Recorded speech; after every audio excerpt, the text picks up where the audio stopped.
ஜீ தமிழ் சேனலில் சில சீரியல்களோட டைம் வந்து மாற்றப்பட்டிருக்கு. சீரியலோட டைமிங்ஸ் மாறுதுங்க. ஏன்னா 2 சீரியல் டைம் சேஞ்ச் ஆகுது, 2 சீரியல் எண்ட் ஆக போகுது. அடுத்த வாரம் நினைத்தேன் வந்தாய் நினைத்தாலே இனிக்கும், இந்த 2 சீரியலும் முடிய போகுது. ஸோ அப்போ என்னென்ன சேஞ்சஸ்ன்னு பார்த்தோன்னா, ஜனவரி 20 பார்த்தீங்கன்னா கெட்டி மேளம் சீரியல் வந்து லான்ச் ஆக போகுது. 1 hour போக போகுது, 7 to 8 PM ஸ்லாட்டு. இது வந்து இதில் ஒன் ஆஃப் த மெயின் லீடாக நடிச்சிருக்கு நம்ம அர்ஜுன் சார் இருக்கார் இல்லையா, சிபு சூரியனே கன்ஃபார்ம் பண்ணியிருக்காரு.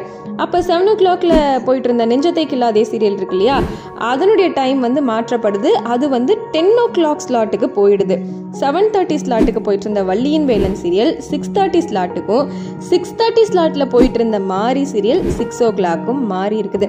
ஸோ 6 மணிக்கு பார்த்தீங்கன்னா மாரி, 6:30 மணிக்கு வள்ளியின் வேலன், 7 to 8 கெட்டி மேளம் 1 hour serial. So 8 to 10 as usual என்ன சீரியல் போயிட்டு இருந்ததோ அதே தான் போக போகுது. அண்ட் 10 o'clock வந்து நெஞ்சத்தை கில்லாதே சீரியல் வந்து வரப்போகுது. ஸோ இதுதான் ஜீ தமிழில் இப்போ நடந்திருக்க நேர மாற்றங்கள் அப்படின்னு சொல்லலாம். ஸோ வெயிட் பண்ணி பார்க்கலாம். நீங்கள் சொல்லுங்கள், எந்த சீரியல் பார்க்குறதுக்கு ரொம்ப ஆர்வமாக இருக்கீங்க, இல்லை உங்களோட ஃபேவரட் சீரியல் எது அப்படின்றத கமெண்ட்டில் சொல்லுங்கள்.